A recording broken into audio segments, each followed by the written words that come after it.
Hello YouTube. It's been a while. Kind of got so busy this spring that I just quit making videos entirely. But there's been some changes around the farm since then. Corn's all planted, corn's all side dressed, everything's sprayed, beans are sprayed, fungicides on the corn, fungicides on beans. Knifed a lot of 28 in and traded combines. So got a lot done. Crops look really good. We had a lot of really dry weather and had some rains come in that really turned things around. Beans look phenomenal right now. Got some water hemp coming up in them, but since dicamba's been outlawed now, I really can't go in and spot spray them, so it is what it is. I've gone out and pulled them by hand in the bad spots, and yeah, that's pretty much how things have been going. And I just put a new American flag up and built a deck off my house with a fire pit, so there's that. So as of right now, I'm gearing up for harvest. The 9330 is going to be on the J&M cart this fall. Usually it's on the Magnum, which you may or not be able to see in there. This is the new combine. It is a Case 2388.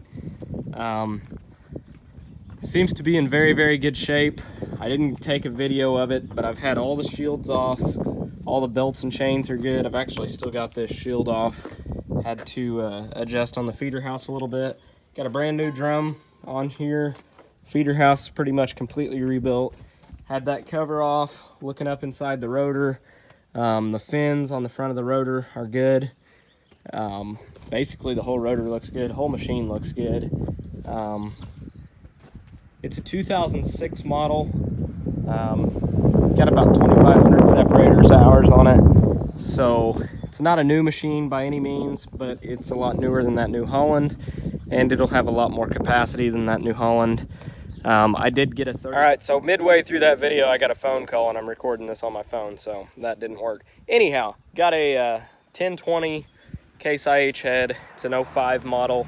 It's not a full finger. I wish it was, but eventually I'd like to put a draper on this combine. They're expensive, so I'm not doing it this year. The combine cost enough, but got a good deal on it. Am staying with a 6-row head on it. It's a 2206 Case head. A 6-row is a little bit small for that combine. An 8 would probably be best. I know some guys ran 12s on them, but I think that's kind of pushing it.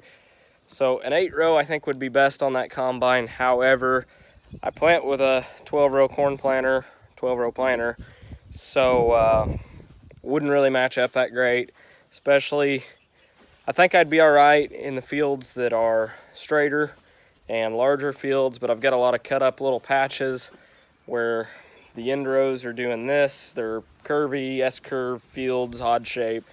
It'd just be hard to follow a 12-row planter with an 8-row head, I think. So if you look at the combine right now, and if you look really closely, you'll see something's missing right about there. It's got a black eye right now. I'm actually tearing all the lights off this combine and putting LED lights on. If you measure those lights, they're 4 inches by 6 inches. If you measure those lights, they're 4 inches by 6 inches. Now, nothing against some of the companies that sell LED lights, but to me, they're extremely overpriced. And these cheap, I think this was a $60 set for 2 of them, and a little bit of wiring. They're the exact same thing, and they're every bit of just as bright. The only thing is the plugs don't match up, so you've got to do a little bit of wiring, but it's pretty much red to red, black to black. It's not that complicated. So putting lights in that. I've also got Midland radios to put. I'm gonna put one in the tractor, have a walkie-talkie in that, walkie-talkie in the semi. I'm undecided yet, probably will order some more, but you take 8 screws out, and this is your headlights for the combine. And come over here. I also got these light bulbs the other day, which have made the shop extremely bright. So we're also getting new shop doors put on, hopefully next month. So I'm kind of looking forward to that. These doors are getting kind of difficult to shove. I'd also like to get some nice shiny foam insulation board and hang in here just to kind of brighten the place up. But shop's kind of a mess right now. Like I said, I've had that combine in here. It just does fit. If you look right there, you can actually see I broke a light bulb off getting it in here. So it just does fit in the door. But all of these lights are going on the combine. Not gonna lie, came straight from Amazon. Pretty cheap, but for what you buy them for, one burns out. It's not a big deal. You buy another one. I've also gone ahead and bought a couple of fire extinguishers for the combine and just some cheap backup insurance. Got a camera and well, I got 2 of these, which are supposed to be quote unquote night vision. We'll see. And then that comes with a monitor. So I got to get those wired up yet. This is the Midland radio that I picked up. Show you a little closer there. Got that, as well as these Midland two-way radios. They're all two-way radios, I guess. But I think I paid like $219 for the set of all 3 of those, so really not a bad deal at all. Some of the fields that I've got, there's kind of poor cell reception out there, so normally you need something, you call somebody. With these, you know, have one in the grain cart, one in the combine, one in the semi. Just communication will be a little bit easier this fall. Got some buddies that are gonna help me this fall when they're not at work, so hopefully we get along all right.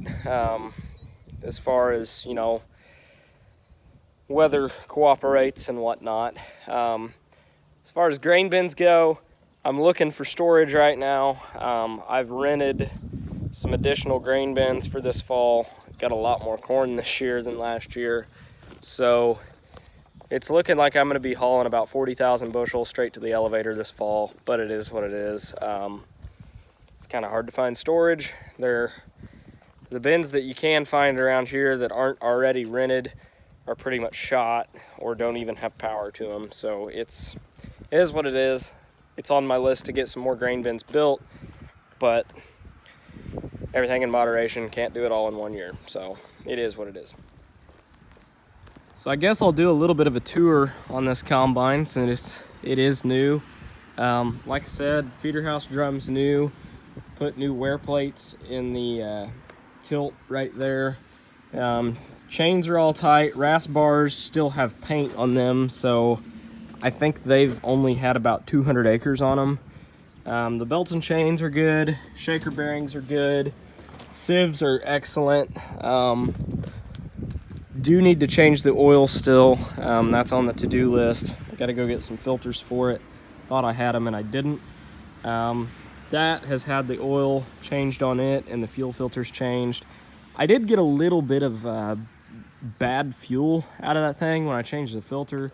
So I'm running some seafoam treatment, and I've also got some Lucas oil stuff to try out on it.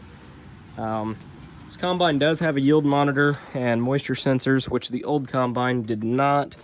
The elevator chains are in great shape too. Did have to tighten the elevator chain that goes up to the bubble up auger. That auger is pretty much brand new. This combine only has 2 cylinders underneath it right here, but it does have the bracket for the 3rd cylinder. The reason that they have that 3rd cylinder is for like a draper head that weighs a little bit more, or a 12-row corn hedge, which again, I think a 12-row corn head's a little bit big for this machine, but not saying it wouldn't be a possibility. It just, honestly, I don't think a 12-row would speed me up at all because I wouldn't be able to keep the grain away from the combine quick enough. But there you can see, no you can't, but that's down in the tank, which I actually like that this door opens and gives you access to get a grain sample right there. I kind of like that because you don't have to climb over the top. So, show you the cab here. Cab's a little bit dirty. I've detailed it a couple times and then ended up putting a new radio and speakers in. So I've kind of gotten it dirty getting in and out since then, but the cab is a pretty nice cab. Got some space in there, which that still needs cleaned out, but Like I said, I got a couple fire extinguishers for it. It's pretty simple to run. There's a semi with a nice Drake brake going by, so add that to the video and give it some character. This is basically a Pro 600, but it's the early Pro 600s, so it's not exactly, it's black and white, which I don't have a car right now. I'll fire it up just to show you, possibly. We'll let that load up for a second, but go ahead and fire the combine up. Runs like a champ. Air conditioner blows ice cold, but just your standard hydrostat drive. That folds your auger. That's your head height up and down. That's side to side. That's your reel here, which will also be your deck plates. It is a four-wheel drive machine. You've got 3 gears, 3 ranges, whatever you want to call it. It's got kind of like a clutch. It's more of a disconnect than it is a clutch to help shift gears, which I like. This is telling me I don't have a card in it, which I'm aware. It's plugged into my computer right now. I'm still playing with it. But anyhow, yeah, it's got a yield monitor, moisture, tell you your yield, yada yada. But haven't got to use that yet, but looking forward to it this fall. As I said, the 9330 has been serviced. I did put LED lights all over it. I do want to get it washed and waxed. The combine's been washed for the most part. Might hit it quickly one more time, but I'd like to give it a good wax before this fall. But yeah, it runs really good. Seems to be a really good machine. Granted, I haven't ran it yet, so we'll find out. But that's that. Well, it wasn't supposed to today, but if you can see off in the distance, it's starting to rain over there. We have gone from being super dry to getting, I think we've had about 10 or 11 inches of rain in the last couple weeks. So I actually took off and went on to vacation in Myrtle Beach in South Carolina. Had a pretty good time down there, and while I was gone, it finally started raining, and it hasn't stopped raining since. So there's a little bit of rain coming that way, so I'm gonna go ahead and pull this tractor in the shed. So the 9330 is gonna be on the cart. Cart's a little bit small for it. I was kind of looking for a bigger cart, but I don't know. It's something that can probably wait until next year. I do need to get this tractor cleaned up a little bit. It's got a hook right there. That's where my Midland radio is going to be mounted. I'm going to set it right in here. And then my grain cart scale will mount right there. So this is the tractor that I'm planning on using on the cart this fall. 7140 handles it fine, but this one sets up a little bit higher. And when you're loading a truck with an articulated tractor, you can kind of cheat. This cart does not have an adjustable spout on it, so you can kind of move the steering wheel left and right to an extent. You really don't want to get the PTO in a bind and really get it, you know, all cockeyed in there, but you can kind of cheat and keep the auger centered in the truck with an articulated tractor. And again, it sets up higher. It's got more tires on it. The 9330 and the 7140 have pretty much the exact same horsepower. They both have an 8.3 Cummins in them. So this tractor looks bigger, but really that one's just as big as this is. And as you can see out on the pond, it is raining once again. But anyhow, you know, 7140, 9330, basically the exact same, well, not exact same tractor, but exact same power. That one's just got a lot more traction, a lot more flotation. If it would get wet this fall, that's gonna float a little bit better. Not only that, but it rides better just having more tires on it. It won't bounce near as bad going through the field, in theory. So this little guy here needs pulled in here. I just had to put a starter on it, and I'd like to sharpen my blades on the lawnmower. One of these days I'll mow before my yard gets a foot tall, but we will see. But I'm gonna put the combine in the shed too, so I guess you're gonna see me drive that because I really don't want it getting rained on. I guess I'm driving this thing to the shed with a black eye because I still don't have that headlight stuck back in here. I think I can do that in the other shed though. It's raining pretty good too. It wasn't supposed to at all today, but we went from an 80% chance every day and it never raining to a 30% chance every day and it rains every day. So it's been an interesting summer as far as weather goes. There the combine is running a little bit. Get a little bit better view of it. That sprayer still needs winterized. I need to throw some RV antifreeze in it before I unhook it for the year. That tire looks like it's about flat. The semi needs washed. I greased the semi, greased the U-joints and drive shafts and front end of it. I do need to change the oil in it still and wash this trailer. I'm gonna adjust the brakes a little bit on this. I'll probably just have it taken somewhere and have them run a full-blown inspection on it. It needs done.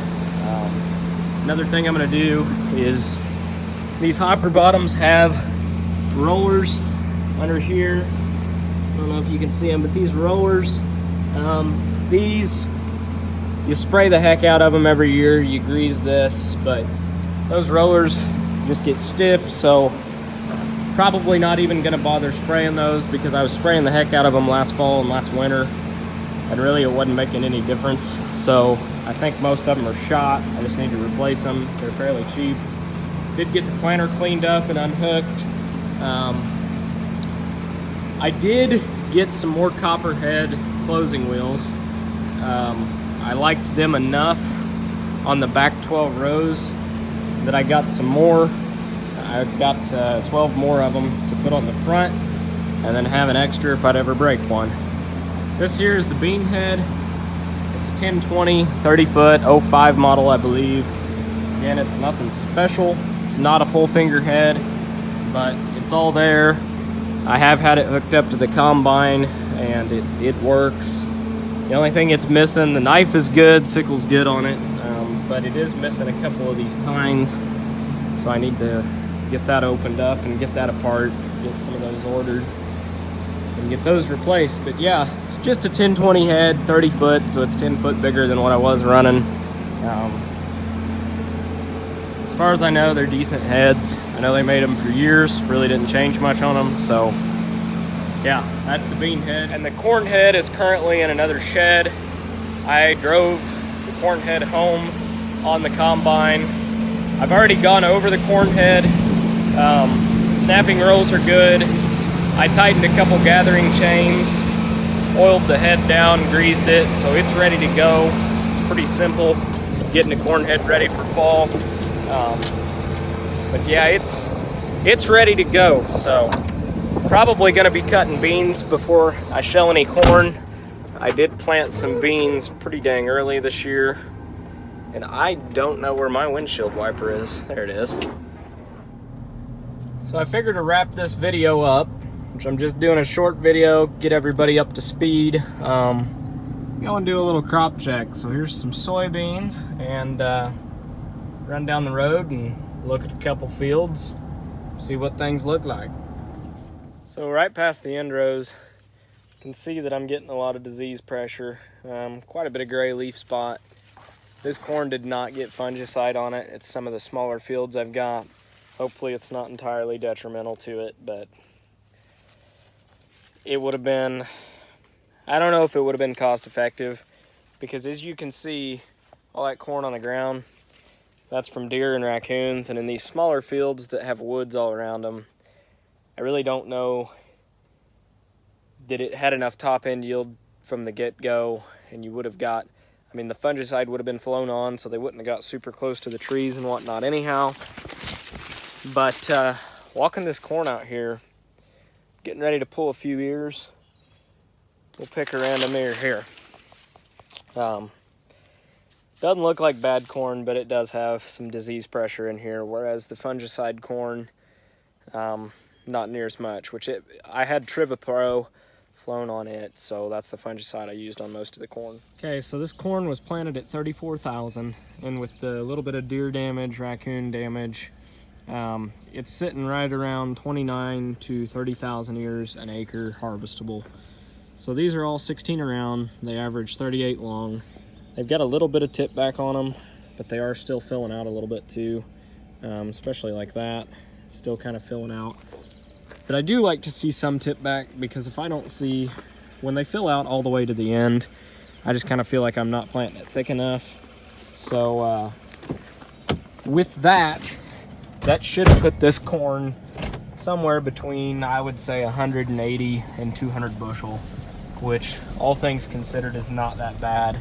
Granted, if it had fungicide, it would probably have a little bit more kernel depth to it, a little bit better test weight, kind of be on the top side of 200, but, well, top side of 220 probably.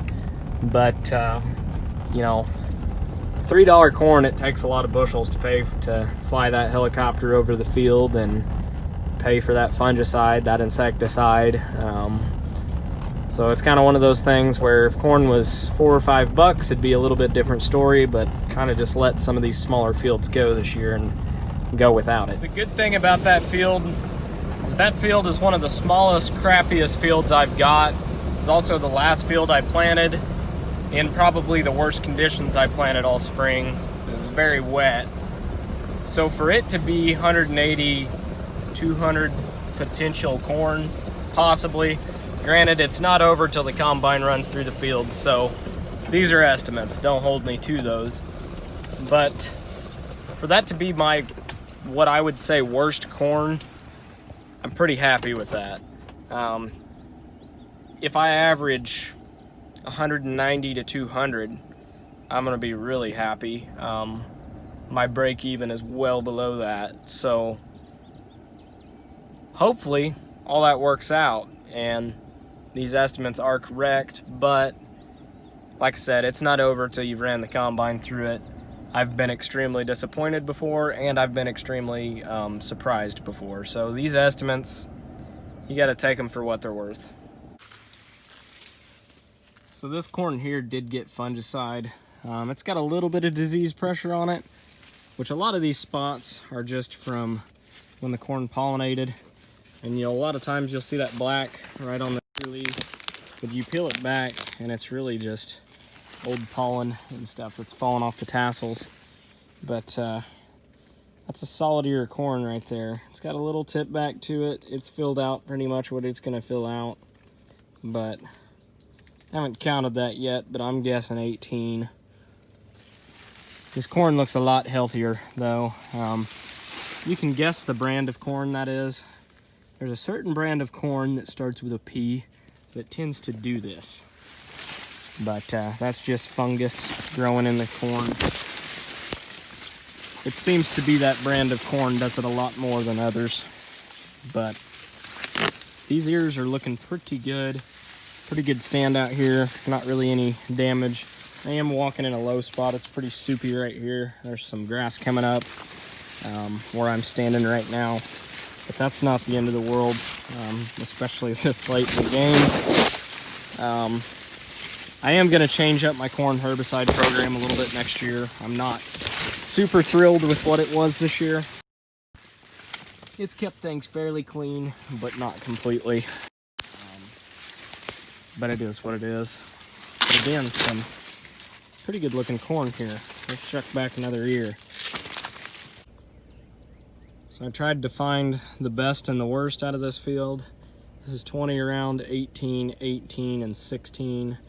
But this 18, you can see where the dry spell kind of got us right at pollination. It was super hot, super dry, where some of those kernels didn't get pollinated.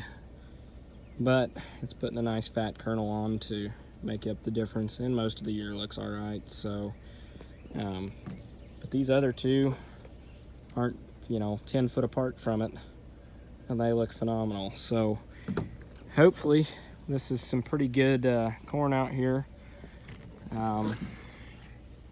I don't see any reason why it couldn't push 180, 200, but again, it's not in the bin yet, so got a ways to go. Storms happen, things happen, disease happens, so it's not over till the fat lady sings. And I won't lie, almost all of my beans are Pioneer this year. About half my corn is Pioneer, the other half is Agrigold. Do have a little bit of DeKalb out. But the Pioneer corn this year started off kind of ugly. The Agrigold had a little bit better emergence, but that Pioneer corn has really caught up to a lot of the Agrigold corn, and what it lacked in emergence, it's made up for in ear size. But at the same time, I think the Agrigold's got a little bit more kernel depth to it than the Pioneer does. So it'll be really interesting, you know, this fall to compare the two. I did split the planter in multiple fields with pretty similar hybrids. So it'll be interesting this fall to see just how these hybrids stack up with each other. I mean, I've got multiple hybrids of both brands, so it's not like it's two hybrids, you know. But as far as the beans go, pretty much all of them are Pioneer. They look phenomenal. I really don't have any complaints at all with them. And as far as seed price goes, really they were right with, if not a little bit cheaper as everybody else this spring. So really happy with how things look overall. I mean, I've definitely got the fertility invested in this ground. That's one thing I don't really cheap out on. If anything, I go a little bit overboard on it, but in a year where we've caught rain like we have, that fertility pays off. You're really getting that top end out of the crop. The year's not over, but we are in the final stretch. You know, it's all been sprayed, fungicides on.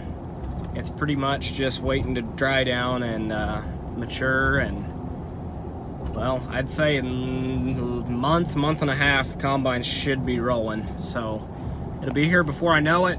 Got a lot of work to do before then, but in the meantime, I hope you guys enjoyed the video. You know, I apologize for really not recording a whole lot lately. Just got really busy. So if you guys enjoyed the video, don't forget to subscribe. I promise I'll post more. I'll try and do it a lot more frequently than what I have been. So if you like the video, subscribe, like the video, drop a comment, tell me how off my yield estimates really are. You know, if you are a part of the USDA who does the crop reports, I would like to let you know that my corn won't make over 120 bushel, and the beans, they might do good to make 30. So just throwing that out there for you guys. But yeah, if you guys enjoy the video, subscribe, like the video, drop a comment, tell me how much of an idiot I am, whatever. Comments, concerns, harsh criticism, it's all welcome.